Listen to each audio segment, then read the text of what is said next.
Welcome back to Chow Time Pods. Your host, Red. I got videos today from Acenate.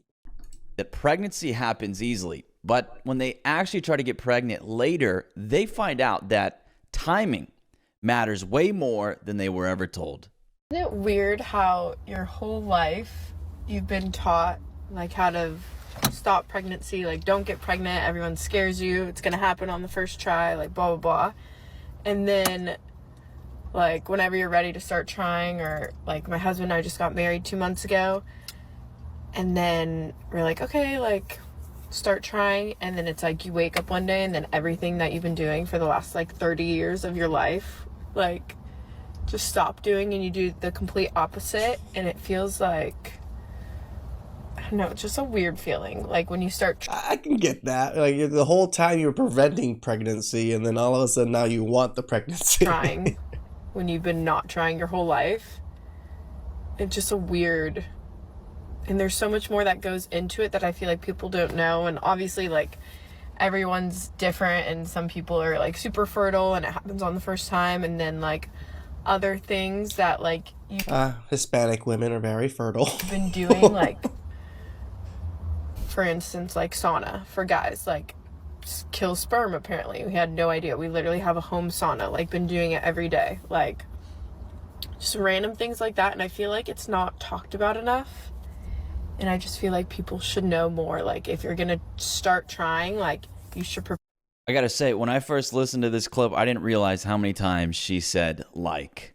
Holy hell. prepare like 3 to 6 months before like you actually start trying, because there's a lot more that goes into it, I feel like, than people actually know.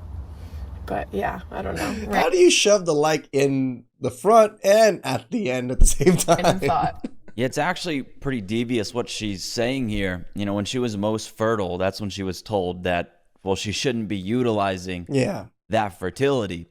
Instead, she was told, pursue other things that actually can wait, that are not on a strict biological, timeline, right?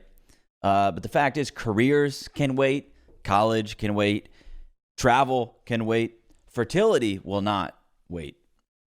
So by the time she checks off all those things, that could have waited, the one thing that actually does have a hard timeline is suddenly, it's supposed to just turn back on like nothing changed. What she doesn't seem to understand, and I don't even know if you realize she was saying this, basically she's saying it's harder than she was led to believe to get pregnant. Yeah, it is when you're at later stages in life, right, Nate? Like when you were young, 16 to 18, 20-ish or so, yeah, you were super fertile. That's when most cultures of ancient times got together with wives, had kids, is around those times, because they understood that already. And then I don't know how technology and education happened to where now women don't understand that. Because now they're like looking into, okay, why is it so hard? Well, maybe because your husband's in the sauna all the time. But what she doesn't seem to understand is that it was easy for her to conceive and carry a child to term when she was younger. She mentions that she's now 30 and says she's been preventing pregnancy for a long time. Well, this is why getting pregnant seems to be more difficult than she was led to believe, because actually it is more difficult due to her age. But what's interesting is that she didn't mention that. She doesn't bring up the fact that she has fewer eggs than she did in her 20s, and the eggs she does have are much lower in quality. She doesn't mention age-related decline at all. Instead, she says something like, oh, well, my husband was in the sauna, and that's been causing us problems with fertility. But let's be honest, if this same guy kept going to the sauna and instead tried to impregnate a 20-year-old woman, the odds would be dramatically better even if he kept using the sauna. True. So the real issue here, it's not the sauna, it's her age. And she didn't. But she never says anything about that, right? No, the women aren't going to hold themselves accountable for the life decisions that they've made and the mistakes they've made due to their age. Mention that. And I was thinking about this the other day. It's actually pretty interesting how much age gap relationships have been shamed. Yeah. And I think there's an underlying motive there that doesn't really get pointed out. A really strong way, and it's not the only way, but a strong one for a woman to have children when she's young is if she's in an age gap relationship. True, where she can have a man with a lot of resources and enough resources to take care of her so she can have healthy, strong kids. Because if she wants to have kids in her, early 20s or even late teens, well, there's got to be a man who can facilitate that. Correct. And realistically, that's going to be a guy older than her. Someone who's had time to build resources and stability. So when you combine shaming age gaps, pushing, a career-first messaging, and then, of course, a ridiculous cost of living, you've created the perfect conditions for depopulation of the natives. So feminism shames age gaps, and feminism shames motherhood, right? Don't be a True. baby factory. Instead, be a CEO. Well, I just saw my ex-husband of 18 years with his new girlfriend. Unexpectedly saw them. And weird is the only word I honestly can think of, and that's even an understatement. Like, I'm still a little shaky. Why? Because he found a newer, better model? Like, it's weird because we created 4 humans together, and then we're just strangers. Like, you're just gonna be like, hi, how are you? I'm great. So can you read, of course you can read the comment on screen. It says, somebody comments, who initiated the divorce? And she says, I filed last August, officially this May. So I don't know why she's confused that this man who she had, 4 children with, all of a sudden isn't that big of a part of her life anymore. It's like, well, this was your decision, you dummy. So anyways. So yeah, as you saw on the screen, I included the comment that showed she initiated the divorce because this matters. Of This course. is not a woman reacting to outcomes she didn't choose. This was her doing. And I guess what's questionable is what is she actually feeling here? Because she's not really saying it directly. All we can really take from this is body language and tone. She doesn't seem angry. Doesn't really seem embarrassed. Not fear per se. I would say the closest emotion I think is jealousy, or more specifically kind of like the feeling of being I left think it's envious or just envy. behind. Something hit her when she saw him with another woman. It may not necessarily be she wants him back, but it is something she wasn't ready to face, and it's that he moved on. You can hear it when she talks about the kids. She's like, yeah, we created these people together. Now we're just like strangers. Now it's just a hi, how are you?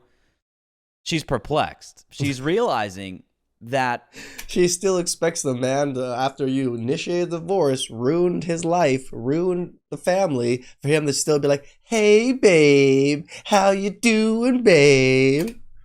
Ridiculous. the chapter she closed, it didn't freeze him in it, Yeah. right? He kept moving. His life kept going. And she's no longer the center of his life, this entire story. And that clearly hurts her, especially because divorce often comes with this assumption that the man is going to be kind of stalled because the asset has been removed from his life and he's just, he doesn't know what to do with himself. So he's stalled while she goes off and finds herself like as a plot from a movie. But instead, she's the one standing still, watching him move forward. And that's the irony, right? She initiated the divorce, but she is reacting like someone who didn't expect the finality of it. I have a question for No, I think a lot of women, Nate isn't wrong. I think a lot of women divorce men thinking that these men will still always be in their lives. in some way, shape, or form. That they divorce these men thinking that they'll be able to come back to these men. I think that's a lot of thought processes for a lot of these women out there, because they really think they can come back. For the general male public, as a girly who uses dating apps and has been on dating apps for a while, it's not working out. It's not working out, okay? I hate them so much. I would so much rather meet somebody in person, but I don't know where y'all be at. So I need you to tell me, where are the men? Where are the men? Hiding from you. Like, where do y'all frequent? And I need you to tell me so that I can go there and then meet somebody in person, because I cannot do the dating apps anymore. They suck so bad. So if you could just let me know where you guys are, that would be really cool. Thank you. If she wants to meet men in person, the reality is she needs to go to bars. If not through friends or the workplace, that's basically it. That's where people and how people are actually meeting in person now. The way women think couples used to meet is wrong. It wasn't random, cold approaches at the grocery store. It wasn't. Or, wherever. That's a movie fantasy. Yeah, no, a lot of these people were somewhat acquainted with each other already. In the past, couples met and formed through friends, family, school, neighbors, and church. Yep. Warm environments where you Correct. can have repeated exposure and foster familiarity. All of that is no longer the case. Women don't meet their husbands in school. None of that high school sweetheart stuff. It's quite rare. One of the reasons is because they're told that is actually too young. And at that point, they don't know what they want, and they need to find themselves in their 20s. Family involvement is basically gone. Church is gone for most people. Again, maybe a lot of Asian cultures still do. Again, my family does. All of my cousins, again, married someone that my aunts and uncles picked. Like, and it's not just one aunt and uncle that did it. All my aunts and uncles came together with my dad and everything, had discussions, picked the best mates, the best people possible, and then they went out and dated these people. Like, it was very well vetted for us. People meeting via neighbors. Other than my own dumbass that just goes on my own, doing my own thing. Neighbors is even below the church. So those pipelines are dead. So what's left? What's new? Well, online dating. That's number one. And then you've got friends, bars, and the workplace. That's it. So when And even the workplace is gone now, Nate, because of Me Too. you constantly hear women saying, "Why won't men approach me?" Or "How do I meet men in real life?" It's because they genuinely don't understand how couples have ever been formed. True. Again, cold approach has never been even a top 10 primary way relationships start, ever. A random man walking up to a random woman with no context, no familiarity, no shared environment, that they've encountered one another repeatedly. That almost, if a man is to do that, that almost never works. Nope. And for it to work, I mean, for a pump and dump or a fling, sure, but for long term, it's very hard. at all, it takes massive experience and repetition. That's why it's called cold approach. There's no warmth there. Familiarity, right? Most men don't have that level of practice, and even if they do, the odds are still pretty low. It usually will come off awkward and uncomfortable, and it'll give the woman the ick. Yet, this is what a lot of women think used to happen. Random men just walking up, striking gold, and walking away with a number. I'm not saying that never happens, okay? But it's not like the norm. It's not what these women think. They think that is like the... I mean, that does happen, but those are not the relationships that lasted, that turn into marriages, that have long-term marriages. number one way relationships have been formed for some reason. They think that's the number one way couples meet. That's movies, not real life. And of course, that's why they think it is the way couples meet. No, he's not wrong, right? That's why first dates before wasn't just with a random person, and you usually were able to take them out to dinner and a movie for a first date because you knew the person already. You already somewhat liked this person. You've probably known them for a few years. You interacted with them a little bit. Nowadays, you have no interaction with the person, maybe a couple chats, and then you go to dinner. That's why the dinner as a first date nowadays just doesn't feel proper because you actually don't even know these people at all. Please like, subscribe, comment down below. I really appreciate that. And I'll catch you guys next time. Ciao.